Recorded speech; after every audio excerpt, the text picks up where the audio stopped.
días a todos. Les damos la más cordial bienvenida a nombre del doctor Armando Granados Carrión, jefe de la División de Universidad Abierta, a esta conferencia Teoría del Caso y Teoría del Delito. Para presentar el tema nos acompaña la especialista Andrea Bautista de Jesús. Ella es licenciada en Derecho por la Facultad de Derecho de la UNAM, especialista en Derecho Penal por el posgrado de la misma institución y está cursando la licenciatura en Psicología en la UNAM. Impartió la asignatura de Historia del Derecho Mexicano en las divisiones de Educación a Distancia y Universidad Abierta de la UNAM. Actualmente imparte la asignatura de Teoría de la Ley Penal y del Delito en la División de Universidad Abierta de esta facultad. Contribuyó en la realización de las guías de estudio para la División de Universidad Abierta de las asignaturas Teoría de la Ley Penal y del Delito, Delitos en particular y Derecho Internacional Público. Es coordinadora técnica administrativa del Cuarto Tribunal Unitario en Materia Penal del Primer Circuito del Poder Judicial de la Federación. El objetivo de esta conferencia es comprender la diferencia entre la teoría del caso y del delito, partiendo de conceptos básicos, dar un repaso a la teoría del delito de forma general para comprender que cada una de ellas se complementan entre sí, focalizar los principales puntos de cada una de las teorías de qué trata cada una de ellas. Además, se pretende hacer un pequeño ejercicio para comprender por qué dependen una de la otra y por qué el abogado de hoy en día está comprometido en conocer ambas, y que no se debe perder de vista el conocimiento de la teoría del delito para poder armar una buena teoría del caso. Reafirmar el compromiso como estudiantes en derecho para una mejor construcción de una teoría del caso desde una base dogmática con buenas metodologías que impliquen el conocimiento de ambas teorías. Cedo la palabra a la especialista.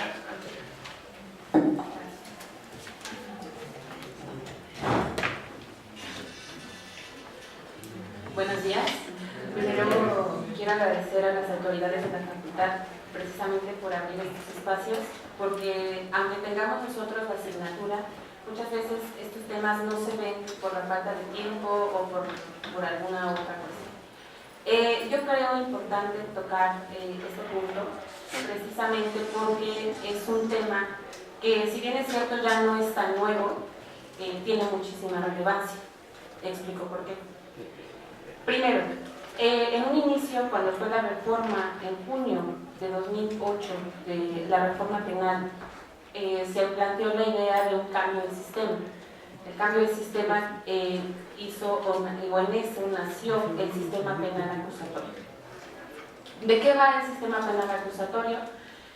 En que ahora todas las actuaciones y todo lo relacionado al proceso va a ser de manera oral y va a tener varios principios. Primero, uno de ellos es que el juez tiene que estar siempre presente en todas las audiencias. Ya no lo puede cumplir, por ejemplo, un secretario en funciones de juez, ya no puede ser así. Todas las actuaciones las tiene que firmar el juez. Esa es una medida importante. Otra de las medidas importantes es que tiene la intervención de todas las partes. ¿Qué quiere decir esto? La va a intervenir tanto el acusado, el Ministerio Público y la víctima. Tienen todos el derecho de quejarse ante el juez. En este caso, lo innovador es sobre la víctima, ¿no? El asesor jurídico puede también intervenir, puede apelar, puede actuar dentro del proceso. Bueno, partiendo de esto, entonces, en un inicio teníamos que varias teorías. Primero, decían la teoría del caso se va a tratar o va a terminar con la teoría del delito. Espero que 10 años después, 11 años después de esta reforma, se haya quitado esa idea. Me explico. Muchos de ustedes que están aquí presentes son del segundo semestre y todos van a decir, bueno, pues sí me estás hablando de las teorías, pero ¿qué es la teoría? ¿No? Teoría del delito. Primero, la teoría del delito trata de explicar precisamente con una base sistemática qué es el delito, ¿sí? Con elementos. Nos trata de explicar de manera sistematizada la ley penal y cada uno de sus elementos, ¿sí? Porque nos podemos quedar con el delito, es una acción antijurídica típica y culpable, un hecho, ¿no? jurídico, típico y culpable. Pero no nada más es eso, ¿no? La teoría del delito va más allá. Nos permite primero el estudio del hecho para saber en primer momento si es delito, ese hecho. Y entonces estamos ante uno de los primeros elementos, tipicidad. ¿Sí? Entonces, después de eso vamos a tener que estudiar los excluyentes del delito. ¿Cuáles son los excluyentes del delito? Ver si la acción que se hizo sí es típica, es típica, pero ¿qué crees? Que hay una causa de justificación. Entonces, vamos creciendo y vamos analizando que la teoría del delito toma bastante importancia y que no va a ser, como muchos planteaban en un inicio, que la teoría del caso la iba a reemplazar. La teoría del caso, por el contrario, es una cuestión donde también sistemáticamente se va a estudiar al hecho delictivo desde el inicio del procedimiento, desde el inicio de la etapa de investigación. Para muchos que apenas tienen el acercamiento con el derecho penal,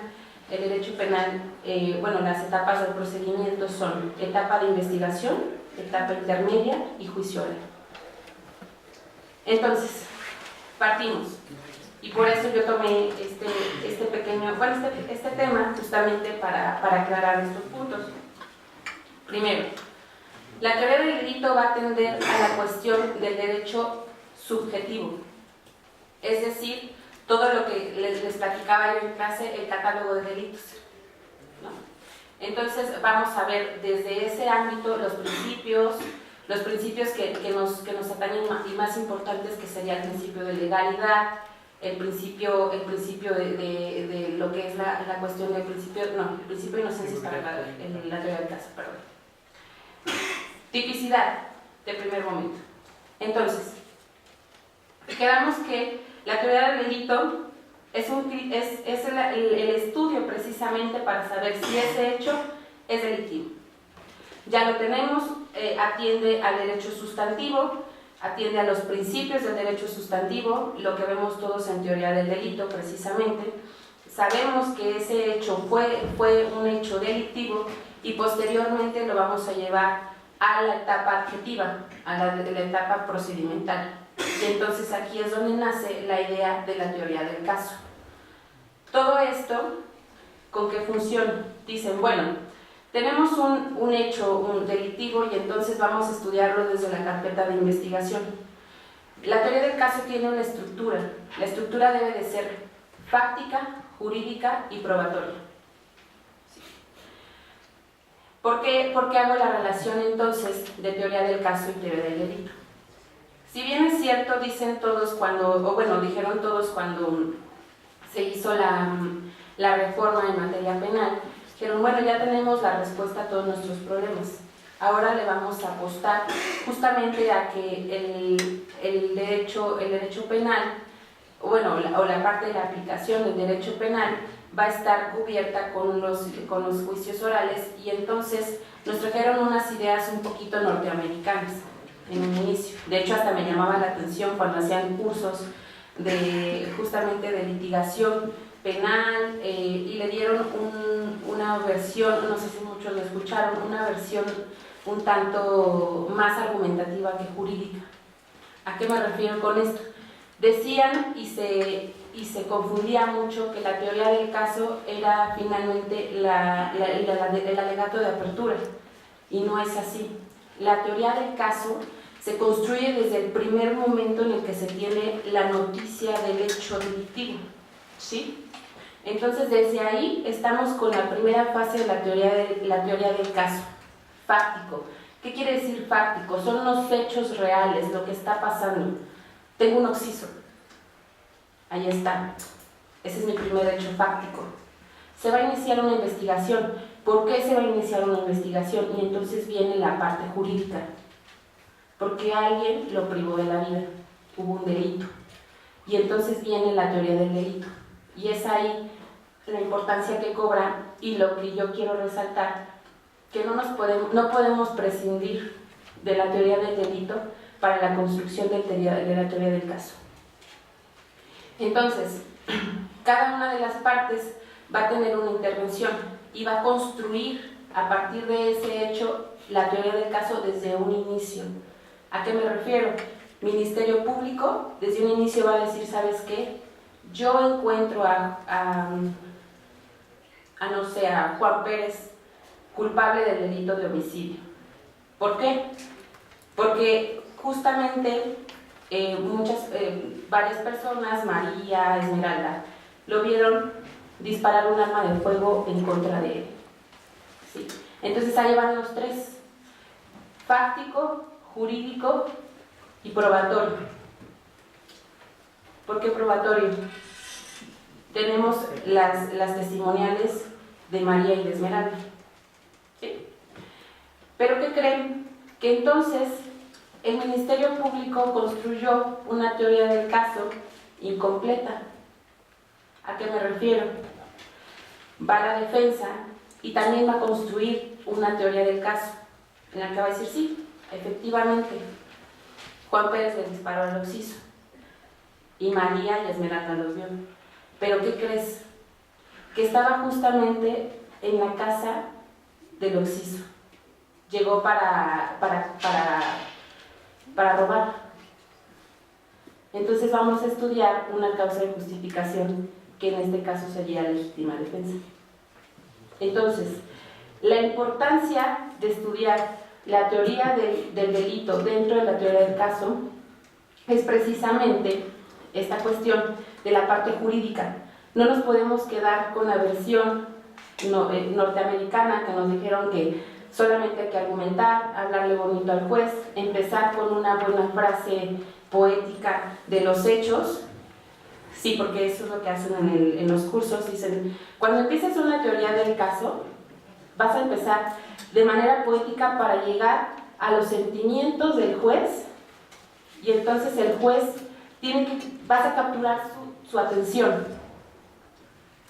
Pues sí, lo puedes hacer, pero tiene que tener una base fundamental, los hechos y lo jurídico, para que entonces tu teoría del caso no se caiga en la primera tentativa del Ministerio Público.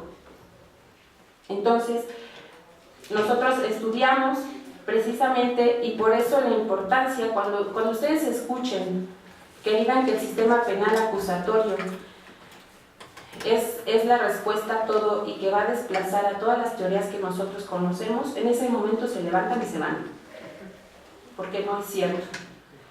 Como abogados necesitamos primero una buena formación, conocer cada una de las corrientes que forman a la teoría del delito, para entonces sí meternos y ser técnicos. Y yo siempre he dicho, hay que conocer el cómo, la sustancia, para entonces después hablar de qué, ¿no? De cómo lo voy a aplicar. Toda esta teoría del delito debe ser bien conocida con sus diferentes corrientes. ¿Cuáles corrientes son las de la teoría del delito? Tenemos el causalismo, el finalismo y finalmente el funcionalismo. Cada una de estas corrientes, como ustedes saben, nos explican al delito desde su perspectiva. Nos dicen, no, pues sabes que lo importante del delito es qué lo motivó, el dolo. ¿Qué fue? Sí, precisamente eso. Pero ahora con este sistema lo que se busca es un sistema funcionalista. ¿A qué nos referimos con esto? Que no nada más nos vamos a enfocar en el dolo, en la culpa o solo en esta parte de la teoría del delito, sino también cuáles fueron los factores externos que dieron origen al delito. Entonces, la importancia de lo que yo les estoy platicando, que es teoría del delito y teoría del caso, es precisamente darnos cuenta que si bien es cierto, la reforma penal en materia penal del 2008 fue muy importante, no sé si aún todavía no se ha visto si es la indicada, pero no podemos olvidarnos justamente de que tenemos que tener bases teóricas muy arraigadas para poder llevar a cabo una buena investigación. Como les decía, había dos corrientes, una que es la anglosajona, la norteamericana, donde nos dicen, ¿sabes qué? La teoría del caso lo va a resolver todo. En la etapa de la apertura, en los relatos de apertura, vas a ir y vas a exponer y le vas a llegar al juez y entonces tú vas a cambiar la postura del juez solamente porque diste muy buen argumento. No es cierto, así no debe de ser, porque entonces estamos partiendo de que el sistema va a ser ahora en base de mentiras y en el que sepa mentir mejor es el que va a ganar, ¿no? Y esa no es la idea. La idea es que la teoría del caso sea una teoría donde esté con una metodología, eso sí, tiene que ser metodológica y esa es la siguiente postura. Metodológica, ¿por qué? Porque desde que yo sé o tengo la noticia del hecho criminal, voy a iniciar mi construcción de la teoría del caso, ya sea como Ministerio Público o como defensa. Entonces yo voy a decir, ¿sabes qué? Sí hubo un homicidio, sí hubo un objeto, hay un objeto material, hay un resultado. Pero, ¿qué crees?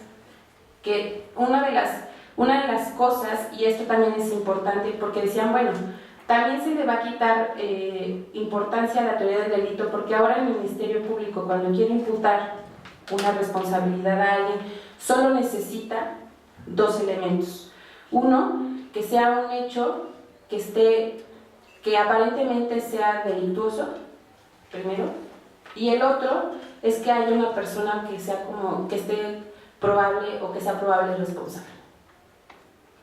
Entonces, dicen, pues con eso ya la hicimos, ¿no? Ministerio Público ya sí, lo mató. Y ya. No. La idea es que con el simple hecho de decir hecho delictivo, quiere decir que vamos a entrar al estudio forzosamente de la teoría del delito. ¿A qué me refiero con eso? Es muy simple, ¿no? Hecho que parezca delictivo. Pero volvemos a lo mismo. Estamos con los primeros elementos del delito. Primero, tienes que, como Ministerio Público, estudiar si es un hecho típico, si está regulado dentro de la norma, para posteriormente decir, bueno, es típico, tengo a alguien que es probable responsable, pero ¿qué crees? Que el Ministerio Público de inicio tiene que estudiar si hay un excluyente de responsabilidad penal. Ejemplo, vamos a un caso muy típico, bueno, no es tan típico, pero pasa. En una pelea de box, uno de los contrincantes se pasa y entonces, como resultado, hay un muerto. De primer momento estamos ante un hecho delictivo, ¿sí o no? ¿Cuál? Homicidio. Lesiones, homicidio y todo. Seguimos con el siguiente elemento, antijuridicidad. Ministerio Público, me vas a imputar vas a llegar y me vas a imputar el delito de homicidio solo porque hay un muerto. Por supuesto que no. Lo que tiene que hacer el Ministerio Público es, bueno, sí, ya tenemos un resultado, hay un muerto, hay que hacer todas las gestiones, pero ¿qué crees? Que hay una causa excluyente. Artículo 15 del Código Penal, en el cual nos dice que tal vez la persona, para empezar, estaba en el ejercicio de un derecho. Y entonces eso, como persona, tal vez en un inicio, como les digo, estamos ante un hecho que es homicidio, pero ¿qué crees? Que la misma ley no lo está permitiendo, porque la persona, la que resultó en este caso muerta, sabía la responsabilidad o sabía que podía tener ese resultado y sin embargo lo quiso practicar. Eso no quiere decir que vamos a ir matando por la vida y diciendo que somos boxeadores, ¿verdad? Porque tiene una reglamentación, no es nada más así. Pero lo que voy es justamente a esto. Forzosamente se tiene que tener una base dogmática de lo que estás diciendo y haciendo. Así sea el sistema oral y que todo el mundo dice, yo soy el mejor en litigación penal. Pues sí, felicidades.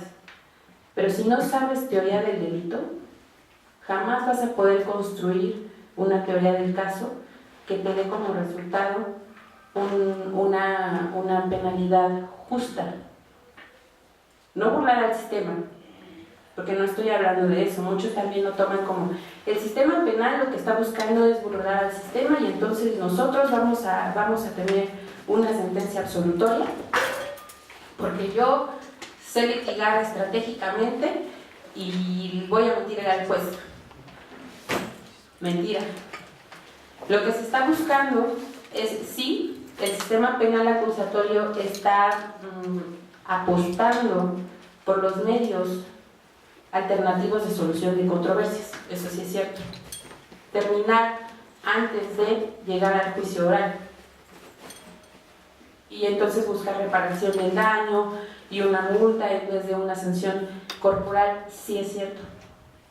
Pero eso no significa que no va a haber en diferentes situaciones en donde sí se tenga que llegar al juicio oral y sí se tenga que sancionar a una persona. Ahora, ¿por qué digo todo esto y por qué le doy tanto hincapié a que es importante conocer la teoría del delito? Vamos a suponer, estoy aquí frente a la compañera y saco un arma de fuego. Como Ministerio Público, ¿qué dirían?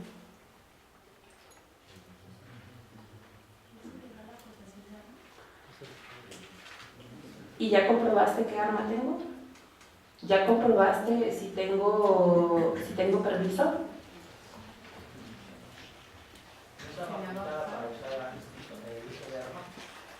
Justo eso, o sea, tengo el arma.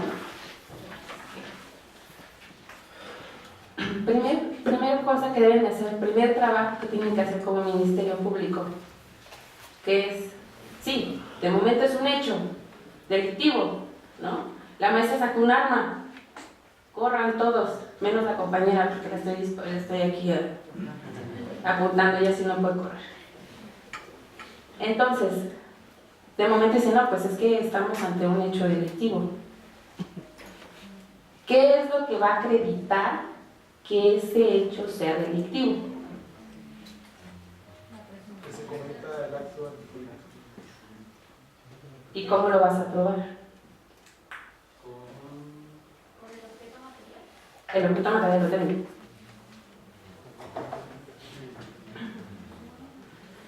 ¿Se acuerdan que les dije? Teoría del caso.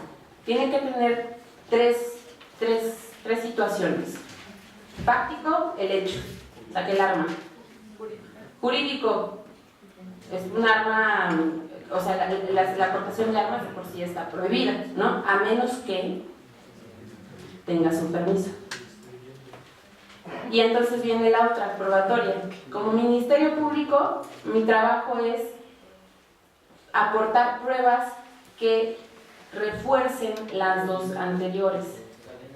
En este caso, tendría primero que ver si efectivamente Andrea Bautista puede portar arma de fuego. Y entonces, si puedo portar arma de fuego, ¿estoy cometiendo algún delito?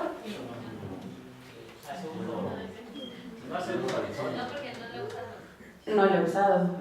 Nada más se la estoy enseñando. Para que la vea de frente. ¿No? Para que tenga una emoción fuerte el día de hoy. Cosa contraria, que si de repente se mueve y le disparo, entonces ahí estamos ante un homicidio. ¿Sí? Pero ¿qué creen? Lo que no sabían es que ella traía algo aquí, una granada. ¿Sí? ¿Ven a dónde quiero llegar? O sea, no nada más es argumentar, llegar al juicio, a la etapa de juicio oral, que como les digo, muchas veces se confunde teoría del delito es hasta la etapa de alegato de apertura. Por supuesto que no. La teoría del delito la teoría del caso se va a construir desde un inicio y va a ser con bases de la teoría del delito.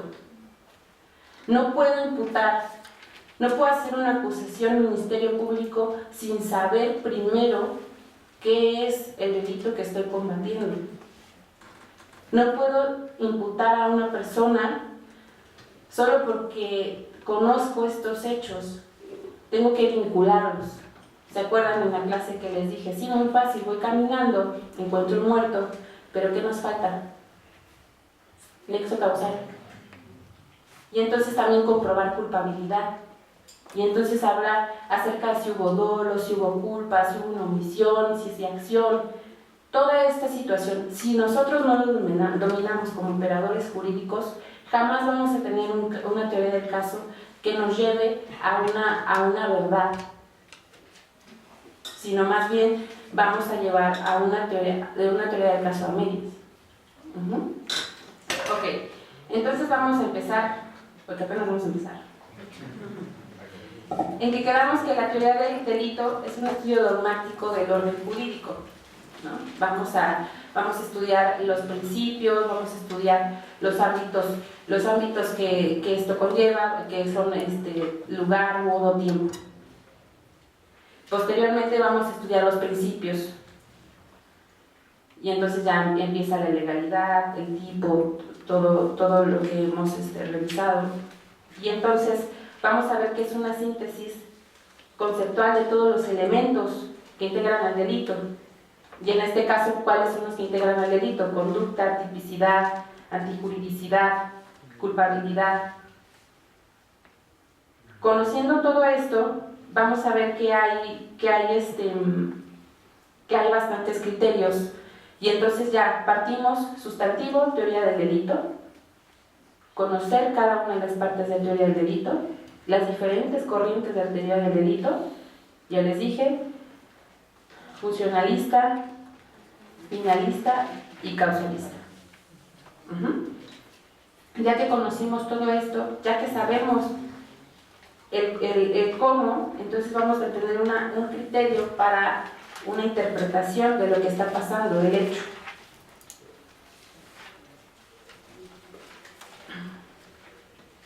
Y entonces nos damos cuenta que, aunque sí es cierto, el hecho está ahí y que toda la teoría nos lo explican en partes, finalmente todos los elementos del delito se van a dar al mismo tiempo, ¿sí?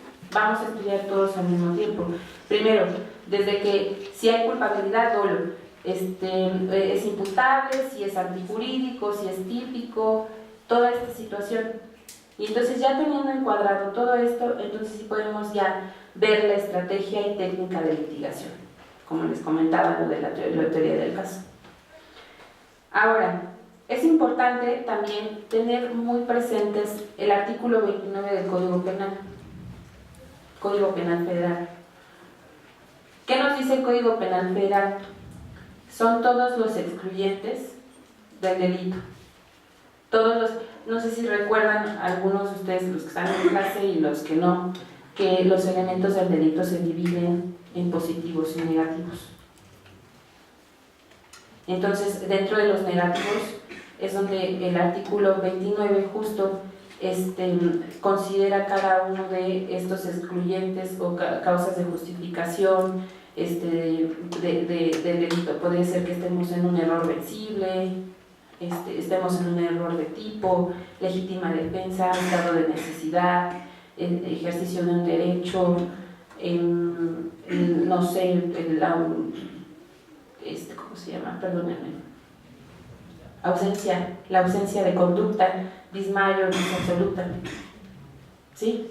Entonces, una vez que ya tenemos fijo esto, entonces nos quedamos con que tenemos la parte dogmática, la parte teórica, la parte del catálogo de delitos, la parte sustantiva, la parte importante. Bueno, todo es importante, pero es de suma importancia que si van a ser operadores del sistema penal acusatorio, tengan fijo primero todas las bases dogmáticas.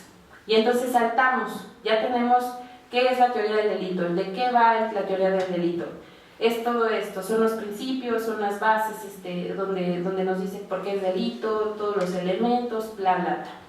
Y entonces, como les vuelvo a decir, viene la parte sustantiva, teoría del caso. Y entonces la teoría del caso nos lleva a que tenemos que ser bastante cuidadosos cuando vamos a hacer una imputación a una persona, ¿sí? Porque como les decía con lo del boxeador o con la chica que le voy a enseñar mi arma, si nosotros llegamos a la etapa del juicio oral, bueno, de primer momento, vamos por partes. Tenemos 3 etapas, ya les había dicho, la de investigación, intermedia y juicio oral. ¿Qué diferencia hay entre cada una de ellas? Primero, en las 2 primeras etapas, el juez de control va a revisar que mis datos de un inicio, etapa de investigación, son datos de prueba, sean suficientes para poder vincular a alguien al proceso. Y entonces vamos a empezar con la construcción, ¿no? de la teoría del caso. Ya tenemos datos suficientes para decir que sí hay un delito y hay un probable responsable. Posteriormente, en la etapa intermedia, tenemos medios de prueba. Con los medios de prueba vamos a decir qué es lo que sí y qué no vamos a llevar a la etapa de juicio oral en caso de haber etapa de juicio oral. Y entonces, posteriormente, ya llegar al juicio oral, no para formar dentro del alegato de apertura o el alegato de cierre la teoría del caso, sino más bien exponer mi teoría del caso y qué fue lo que pasó y tener muy claro qué es lo que está pasando, ¿sí? Escuchaba el otro día un ejemplo también en donde cada una de las partes puede tener una versión diferente de los hechos. Hace como 2 años más o menos hubo un video aquí justamente en Seúl donde se llevan a una chica, no sé si lo escucharon, ¿no? Bueno, les cuento, ¿no? Se llevan a una chica y entonces cada una de las partes puede tener una versión de los hechos, ¿no? Ejemplo, ¿qué puede ser de primer momento? ¿Qué piensan de primer momento? Secuestro. Pero también podemos estar ante trata de personas, podemos estar ante privación ilegal de la libertad, podemos estar ante, no sé, igual y hasta estaban ejecutando una orden de aprehensión y ni siquiera es un delito. ¿Sí se dan cuenta de esto? O sea, el punto central es identificar los hechos, vincularlos jurídicamente y probarlos. Y con eso armamos una teoría del caso. Les digo que en un inicio se hablaba de que la teoría del caso iba a ser la solución a todo y que entonces ya no necesitábamos teoría del delito. Ahora se dan cuenta que no es cierto, que es importante tener una base jurídica de lo que se está diciendo, de lo que se está hablando, para entonces formar una buena teoría del caso. Ejemplo, llegamos a la etapa del juicio oral y entonces el Ministerio Público imputa a una persona por secuestro. Pues estamos hablando de una pena mínima de 90 años. Es abismal, ¿no? Y entonces, ¿qué creen? La defensa trae una super propuesta, no sabes qué, pues eran ministeriales, estaban ejecutando una orden de aprehensión. ¿Qué pasa ahí? De 90 años a nada. Y todo por una buena construcción de la teoría del caso, ¿sí?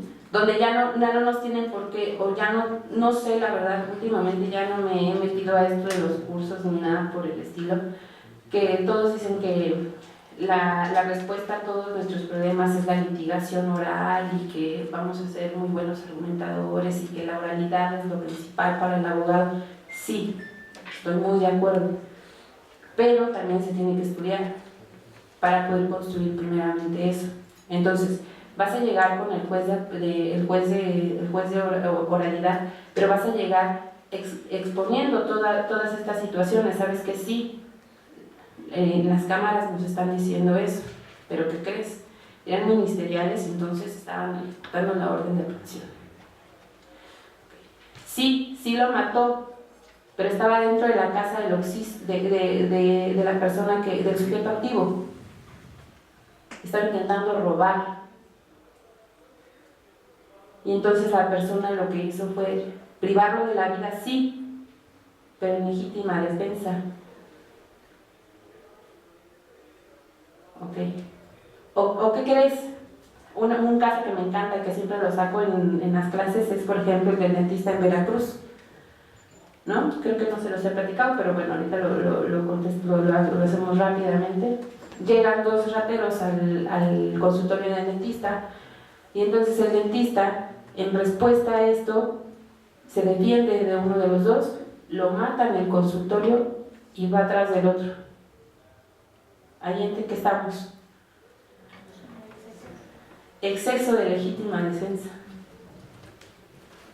Porque tal vez ni siquiera llevaba arma el ratero, ¿no? Y aparte de eso, bueno, en el primero tal vez podemos acreditar legítima defensa, está bien. Pero en el segundo, todavía voy y te remato, ¿no?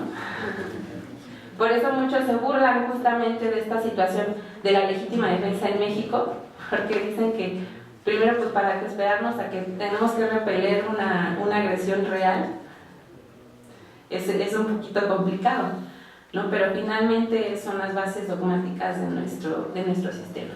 Ahora, ¿qué problemática tenemos ante el sistema penal acusatorio?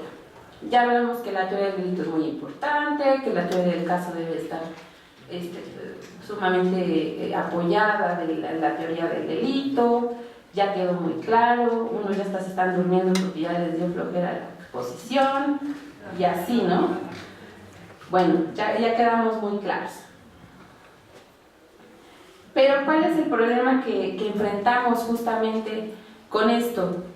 El sistema penal acusatorio, como les vengo diciendo, se apostó de manera impresionante, y yo creo que uno de los problemas de los que nos estamos enfrentando como operadores jurídicos es que muchos de nosotros, en mi caso también, y eso que soy joven, muy joven,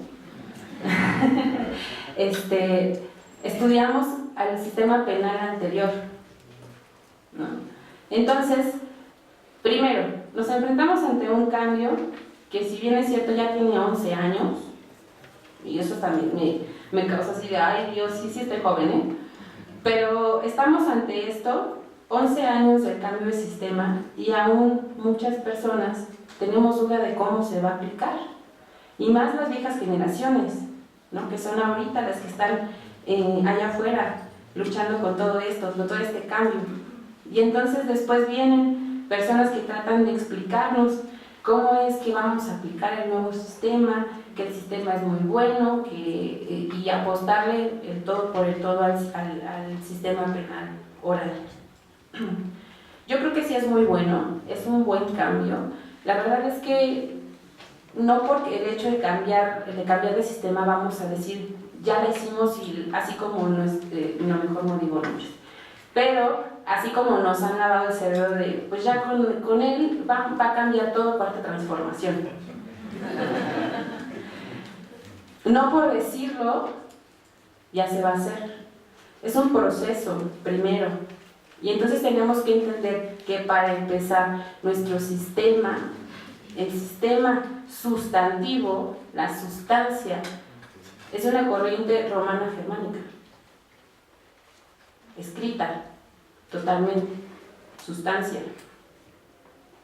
Y entonces vienen con la parte adjetiva, oral, y viene una serie de confusiones, y entonces justo por eso hasta creció una teoría que dice teoría para destruir la teoría del delito. Imagínense, casi me muero, ¿no? Cuando veo eso. ¿Por qué? Porque entonces estás diciéndome que ya no sirve todo este conocimiento, y como les vuelvo a decir, llegas con el juez y si yo le doy un buen argumento ya la armé, y no es cierto. Tenemos que tener bien claro que aunque sí está el nuevo sistema penal acusatorio, sigue existiendo la sustancia, y entonces cada uno de nosotros debe de conocer a fondo cuáles son los elementos, y sí van a decir, es que ya la teoría causalista está superadísima, Andrea, ya déjalos en paz y enfócate. Pues no, no es así.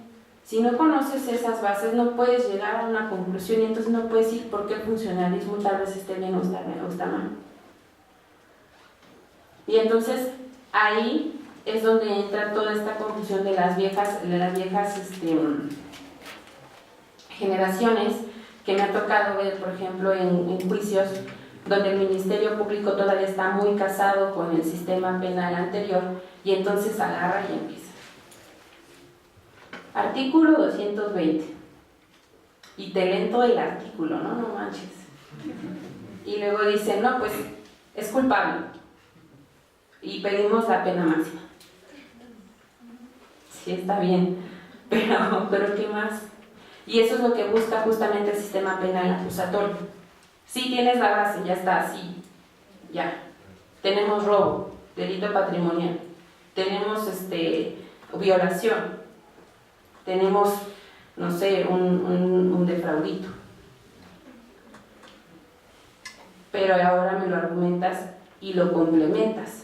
Y entonces no es que sea menos o que se coma algo o que ya las teorías ya no sirvan, sino más bien nos obliga a nosotros a estudiar más, porque no ahora nada más vamos a tener o vamos a ser doctores en derecho y vamos a leer y ya, ¿no? Y hacemos los mejores alegatos escritos. No, ahora también te tienes que parar y tienes que defender esos argumentos y tienes que probar esos argumentos y tienes que ver que tus agravios sean ciertos y tienes que vincularlos. O sea, el sistema penal oral ahora lo que quiere, lo que busca es que realmente exista una defensa, porque también era un vicio muy dado, y les digo, no por cambiarle el nombre quiere decir que ya es perfecto y entonces ya tenemos la respuesta al problema, sino anteriormente, y por eso se hizo también este cambio. Por ejemplo, el juez no estaba y mandaba un secretario, y ya el secretario hacía lo que tenía que hacer, y entonces el que resolvía a veces era él, y el juez ni enterado que existió ese caso, y era su trabajo, ¿no? Ahora sí necesita que esté el juez, y eso es real, ¿eh? Si no está el juez, se manda a otro tribunal. En el caso, por ejemplo, del Tribunal de Alzada, se manda a otro tribunal, el que sigue en turno, pero el que lo resuelve finalmente siempre va a ser el juez. Entonces, para casi concluir, tenemos que entonces conocer bien estos dos términos, conocer bien todos los conceptos, para entonces sí llegar a la etapa de juicio, si es que vamos a llegar, y dar una buena exposición sobre la teoría del caso. Otra de los grandes cambios que hubo con la reforma penal acusatoria, que también ha sido muy criticada, es que recogió mucho de las cuestiones sustanciales en el Código Penal adjetivo. ¿A qué me refiero? Por ejemplo, la verdad es que no me acuerdo del artículo, pero le ponen ahí en el PDF buscar causas de exclusión, y ya les va a aparecer, en el Código Nacional de Procedimientos Penales. ¿Y qué problema existe en este caso? Por ejemplo, se supone, y yo siempre se lo he dicho, el derecho penal se divide en derecho penal adjetivo, derecho penal sustantivo, y así ha quedado, ¿no? Es más, hasta la teoría del caso, teoría del delito, pero las dos se entrelazan y entonces formamos algo muy padre. ¿Qué hicieron con el Código Nacional de Procedimientos Penales? Recogieron cuestiones sustantivas y las agregaron a un código de procedimientos penales. Y entonces luego existen confusiones.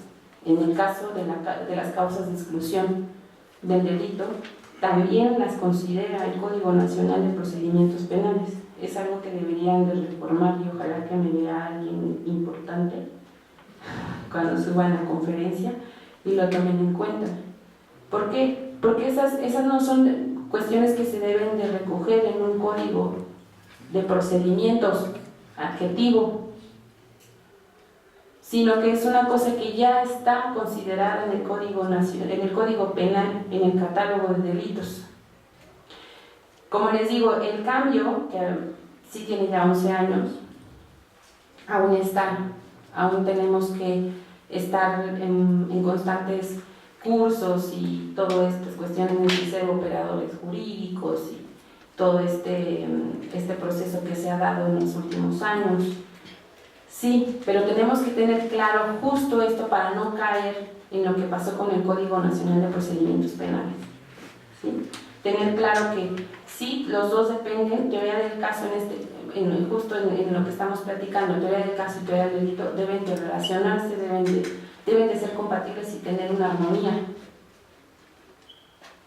Porque si no hay una armonía, entonces empezamos a caer en contradicciones. Y entonces tener claras desde los principios constitucionales, tener claros las bases dogmáticas y tener claros cómo los vamos a aplicar para que entonces el sistema funcione. El proceso ha sido lento, muchos han criticado precisamente también la cuestión de que muchos de los asuntos ya ni siquiera llegan a la etapa del juicio oral, pero era una de las funciones que se buscaban con el nuevo cambio de sistema penal acusatorio, ya no llegar al juicio oral. ¿Por qué? Los reclusorios están llenos. El reclusorio, yo cuando de lo que me quedé en el oriente, por ejemplo, capacidad para 4.500 personas en la teoría, práctica 13.000 tantas. Entonces, lo que se busca ahora es, sí, vamos a sancionarte, hay que llegar a un método de solución alterna de controversias, pero ya sin llegar al reclusorio.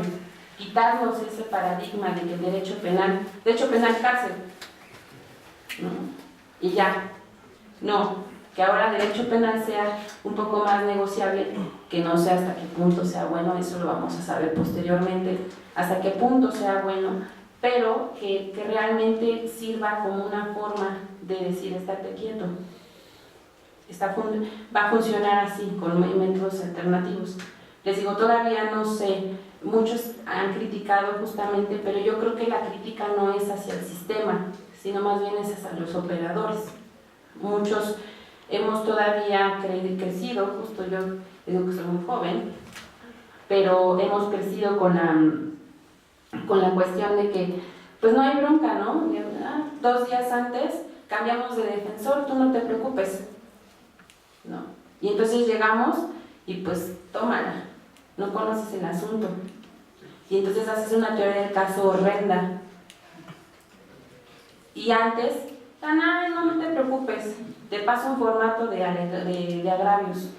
Entonces nada más le cambiamos el nombre y aquí nada más el número de expediente y se parece el asunto y ya está.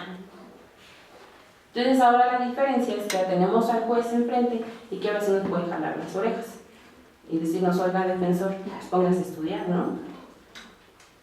O sea, ¿de qué se trata? Vienes a defender a alguien, vienes a defender un bien jurídico de alguien. No puede ser nada más así, porque ya se parece, ¿no? Atentó contra la vida de la compañera. No, le está enseñando mi arma que se parecía mucho a una de verdad, porque es de plástico. ¿Ven?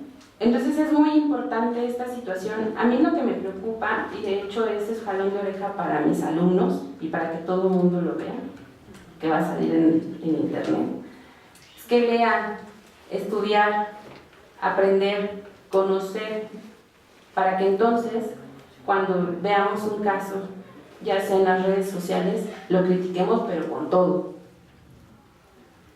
No, pues es que este juez sí de plano se pasó. No sabía ni lo que estaba hablando, ¿no? O ¿sabes qué? Pues sí hizo una buena investigación en el Ministerio Público, pero yo creo que estamos ante un error invencible. Y entonces, por lo tanto, yo creo que la pena no correspondía. Y entonces hablar ahora sí con fundamento y tener claras esas bases. Y entonces sí decir, sí, la teoría del delito y la teoría del caso sirven totalmente y funcionan totalmente, pero como les digo, no es el sistema, son los operadores los que necesitamos cambiar esto. y estudiar muchísimo. Es lo que yo me puse así como a ver y dije, no manches, 11 años y seguimos diciendo que es nuevo. No, ya no está nuevo. Entonces, yo sé que muchos van a tener dudas y guárdenlas todas para la clase, y los que no estén en mi clase están invitados para seguir platicando sobre el tema. Es muy extenso. Si yo vengo y les empiezo a leer los conceptos, no terminamos hoy, vamos a terminar hasta el siguiente semestre, pero es importante que se acerquen y que conozcan los conceptos para entonces sí llegar a un tribunal de juicio y dar un buen debate jurídico. Entonces, chicos, yo creo que no da tiempo para preguntas, pero nos vemos en la clase y entonces me preguntan todo lo que quieran, ¿vale? Muchas gracias por su atención y nos vemos pronto.